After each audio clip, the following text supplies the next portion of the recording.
Donc, Marie a été voir en visionnement média ou de presse, je ne me rappelle plus, c'était une avant-première. Parce que tu l'as vu avant tout le monde, Kingdom of the Planet of the Apes. Oui. J'espère, est-ce que tu l'as vu?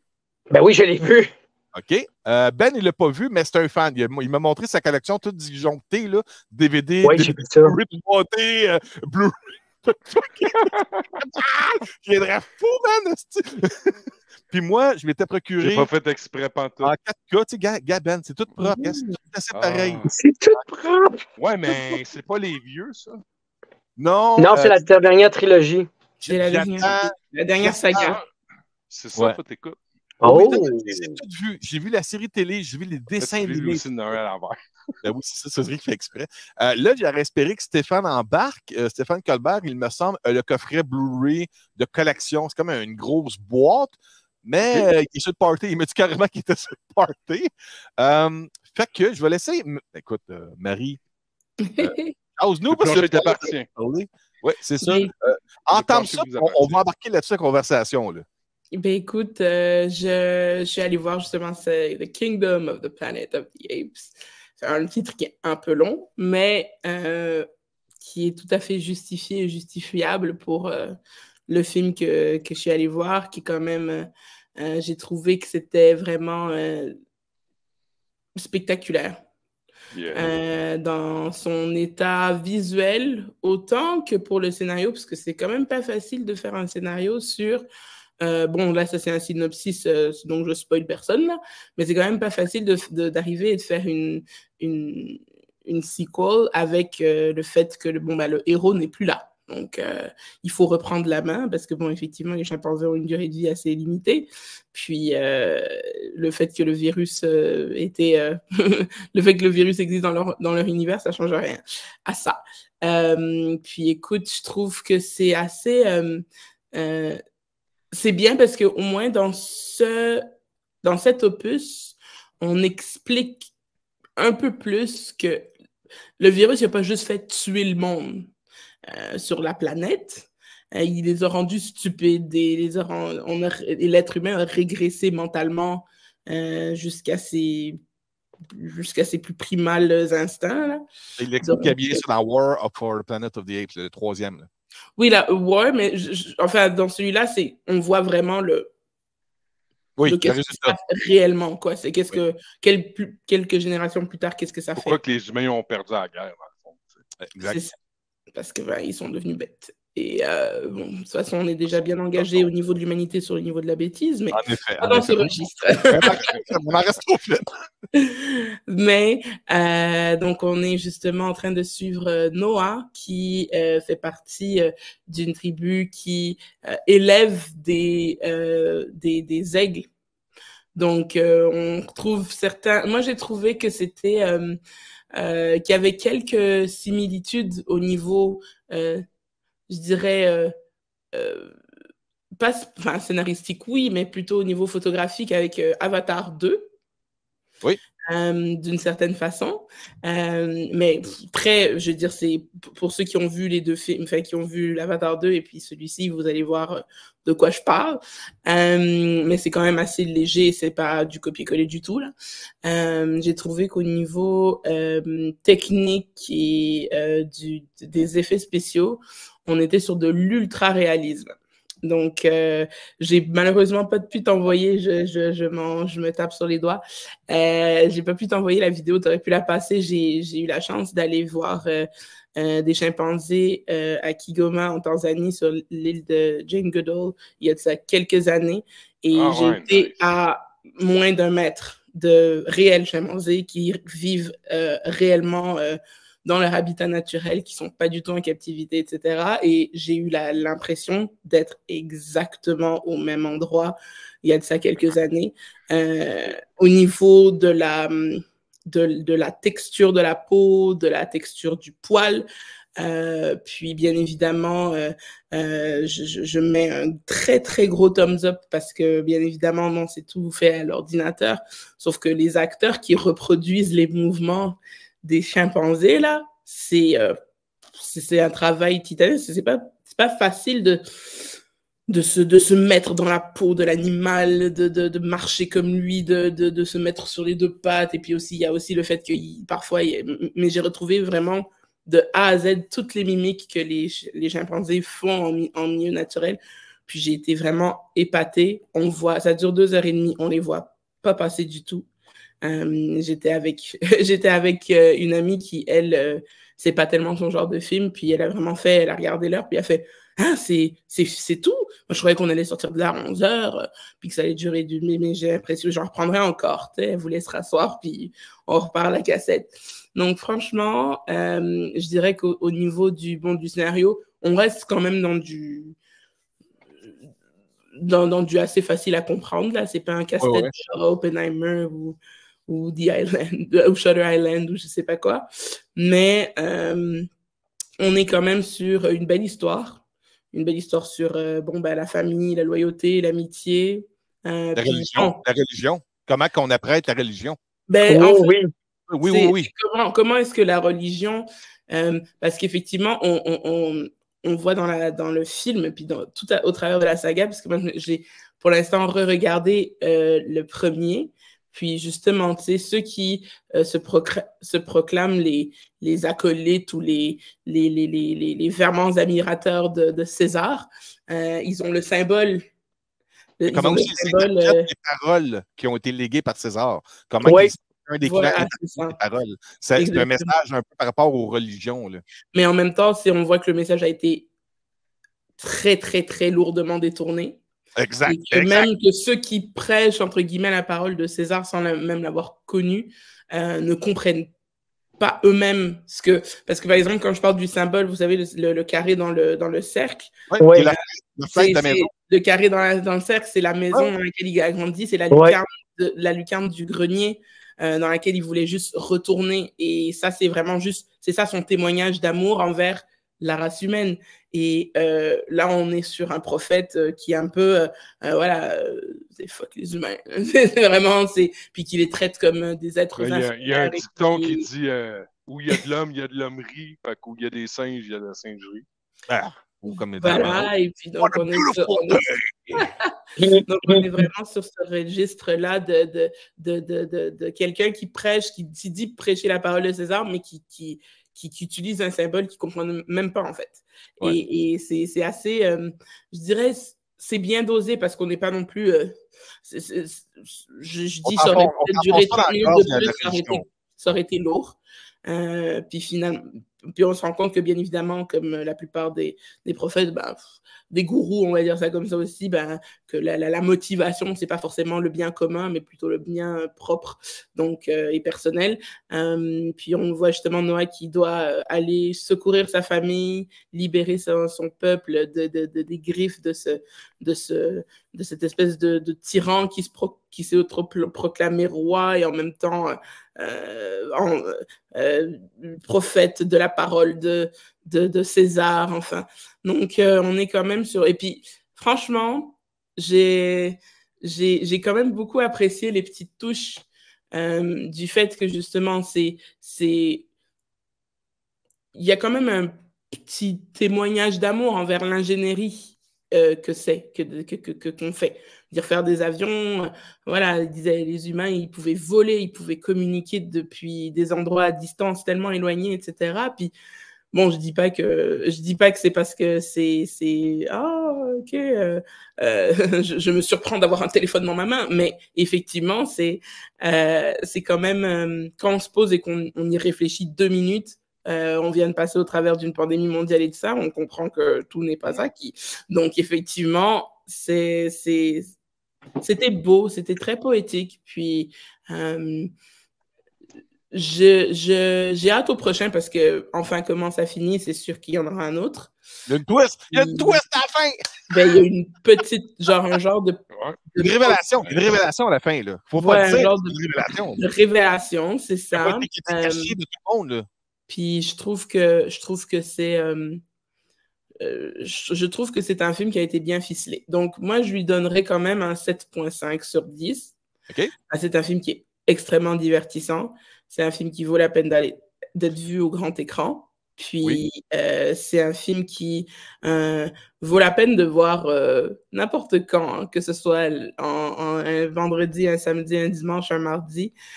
Mais je pense que, enfin, j'ai pas vu les chiffres pour le box-office. Ah, je vais te les dire, les chiffres, justement. Mais en tout cas, c'est un film qui mérite d'être vu tout simplement pour son ultra-réalisme. Ça, c'est j'espère qu'ils seront nommés pour plusieurs prix, dont celui des Oscars, parce que depuis, je dirais, puis là, je parle sur une franchise complètement différente, mais depuis les Gardiens de la Galaxie, qui aussi avait un Rocket qui était plus texturé, plus réaliste que les autres Gardiens de la Galaxie, j'ai trouvé, qui était beaucoup plus travaillé. On est sur une même corde sensible. Puis bien évidemment, voilà, le fait que les humains, on n'est pas... ça fait un peu... On a un peu honte d'être humain des fois, là, quand on regarde certains films comme ça, surtout quand c'est l'homme par rapport aux animaux. Marie, si tu me permets... Notre façon d'opérer, nos vices cachés, nos secrets, nos plans qui cachent les vrais plans, des choses comme ça, alors que justement, la plupart des animaux sont vrais. Un animal, s'il t'aime pas, il va pas mentir pour te dire qu'il t'aime pas. Donc, voilà, c'est toute la beauté de cet univers-là, tout est toujours dans l'honnêteté, puis de voir qu'ils sont en train d'apprendre à être, tout simplement. Puis ils développent des traditions, fait que ça, c'est quelque chose qu'on n'a pas vu dans les autres opus, une tradition, une culture, justement le fait d'élever des aigles, des choses comme ça. Puis il y a toute une culture autour de l'élevage de l'aigle qui est vraiment belle. Donc moi, j'ai vraiment apprécié ce film. Allez le voir. Tu donnes juste un 7.5, puis il me semble que tu as plus aimé ça que ça, là. J'ai aimé, mais en fait, c'est parce que je note sur plusieurs tableaux. Donc, il y a le niveau... Je peux pas juste me baser sur le scénario et les effets spéciaux. C'est sûr qu'il y a certaines choses que je me dis que ça fait baisser légèrement la note, mais ça, c'est de mon point de vue personnel. Après, je pense que effectivement, j'ai beaucoup aimé, mais effectivement, quand je donne un 8 sur 10 à d'autres, puis que je donne un 6 sur 10 à d'autres, par exemple, le biopic d'Amy Winehouse, j'ai donné un 6 sur 10. Je donne un 5.5 quand même. Je donne un 5.5 à La Planète des Singes. Mais c'est parce qu'il y a quand même une dimension supérieure au biopic de Amy Winehouse que j'ai trouvé qui était plus travaillé. Donc, effectivement, ils ont beaucoup travaillé. J'aurais donné, par exemple, une meilleure trame sonore. Ça, c'est vraiment ce qui, selon moi, parce que moi, je suis très, très, très sensible à la musique de tous les films. Je connais toutes les musiques de tous les super-héros, sans les yeux fermés, je peux vous le donner, on peut jouer à ça toute la journée. Puis malheureusement, vu que le film, en fait, la musique fait grandement pour le film. Pas la musique fait le film, mais la musique fait grandement pour le film. Et s'il y a... Marie, ça reste pas... Ouais, voilà, je coupe, mais c'est un des aspects, malheureusement, la trame sonore. J'ai vu ce film, j'ai beaucoup aimé, mais je me souviens pas de la musique du film, malheureusement. Okay. Marie, il faut que je te coupe parce que je veux avoir l'opinion des autres aussi, puis il nous reste vraiment pas grand temps. Le box-office mondial pour le premier week-end, 129 millions. Très bon. Très, très bon. Très bon. 129 millions, dont 56,5 en Amérique du Nord, Canada, États-Unis. Et au total, 129 millions. Il va y avoir des chiffres réajustés demain. Donc, ça devrait tourner autour de 130 millions. C'est au-delà de leur attente. OK? Autre chose, tu parlais de musique. Faites remarquer qu'il y a une scène marquante lors d'une... on essaie de traverser un pont. Là-dessus, je ne dis pas rien. Mais la musique, c'est la musique typique du premier film de Planète des Singes qu'on remarque. La musique un peu de bongo, là, qui est très, très similaire au premier film. Puis, il y a quand même des traits nostalgiques dans ce film-là. Moi, je veux dire de quoi, vite, puis je vais laisser la parole à Justin qui l'a vu aussi. Ma copine Isabelle, elle n'a jamais trippé là-dessus, elle n'a jamais voulu aller voir ça. J'ai accepté d'aller voir le film avec elle en français pour qu'elle puisse plus facilement comprendre l'univers de la Planète des Singes. Elle est convertie. On est arrivé à la maison pour on écouter un autre film de la Planète des Singes. Puis elle aime ça. C'est ça. Est-ce que tu étais-tu fan avant, toi? Moi? Non, Marie. Moi, j'étais de ceux qui ont été faits il y a longtemps. Non. Ben, de tout. Moi, j'étais pas fan des premiers Planètes des Singes, mais je suis fan de cette saga-là. Okay. Les autres Planètes des Singes, je suis pas fan du tout. Voilà, mais celui-là, Ouais, The Planet of the Apes, je suis une très grande fan. Et justement, quand je l'ai fait écouter à ma mère le premier, elle a trippé aussi. Puis ma grand-mère de 95 ans, même si elle n'est pas toute là, elle a quand même été attentive du début jusqu'à la fin. Puis ça veut dire que c'est quand même un bon film aussi pour moi. Justin, je vais te laisser la parole. Juste répondre à Mario Conneville qui dit il y a combien de films de la planète des singes? Au total, il y en a 10, mais ils ne sont pas tous de la même continuité. On a les 5 films originaux. En plus, il y a une série en vrai pour la télévision. Il y a une série animée aussi. On a aussi le remake qui n'a pas fonctionné de Tim Burton avec Mark principal. Et on a la trilogie qui a été faite avec Andy Serkis avec l'histoire de César. Et là, on a le 10e film qui est au cinéma. Donc, il y a 10 films, puis je peux vous garantir qu'avec l'argent qu'ils font là, ils vont en avoir d'autres parce que les gens qui travaillent présentement sur l'univers, écoute ça, c'est pas de joke, celle qui est au cinéma présentement est le 4e film d'un plan de 9 films. Donc, il va y avoir encore 5 autres films de la planète des singes. Marvelous. Bon, OK, Justin. Oui. Justin, tu as pensé quoi du film? J'ai trouvé que c'est un bon divertissement, déstabilisant, violent dans sa manière de nous proposer les propos. Le discours qui est radicalisé de paix entre les singes et les humains par le personnage incorporé majestueusement par Kevin Durand, qui est un acteur d'ici en passant, Kevin Serge Durand.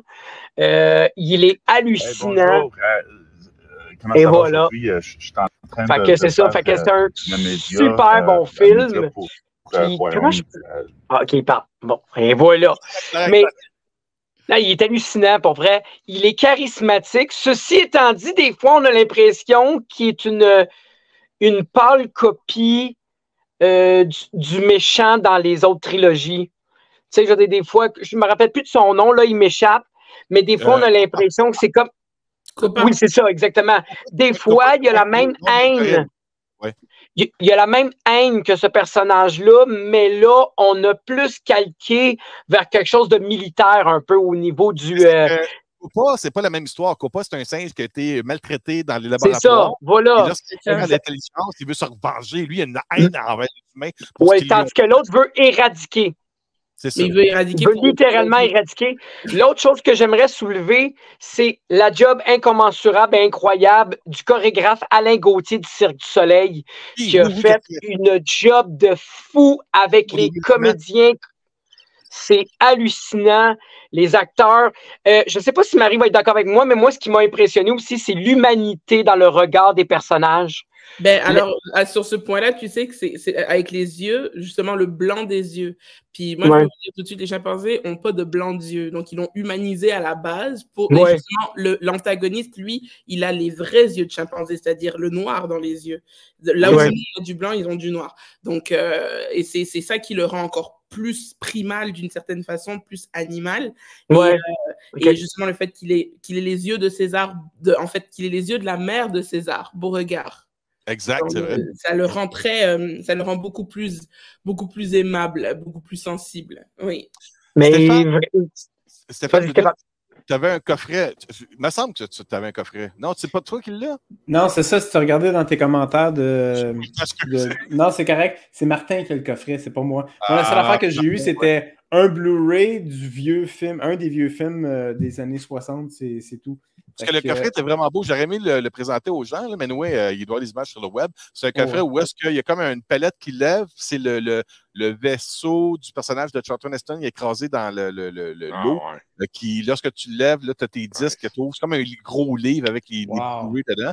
Puis j'espère à un moment donné qu'ils vont sortir ça en 4K. Pour aller avec les autres films. Là. Mais ils sont disponibles sur Disney Plus en passant. Fait que tu peux quand même regarder les films sur Disney Plus pour l'instant. Ben, vite, oui. Yo. Oui. Ben, ta passion, 2-3 minutes, parle-nous un peu de ta planète des singes. Qu'est-ce qui fait que toi, t'aimes ça? C'est la première affaire que j'ai écoutée avec ma mère.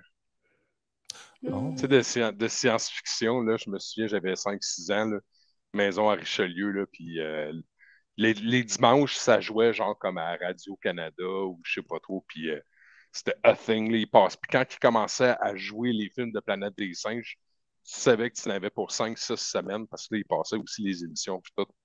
Moi, j'ai adoré. J'adore la complexité de la tâche que les films La Planète des singes a en relation des comportements humains.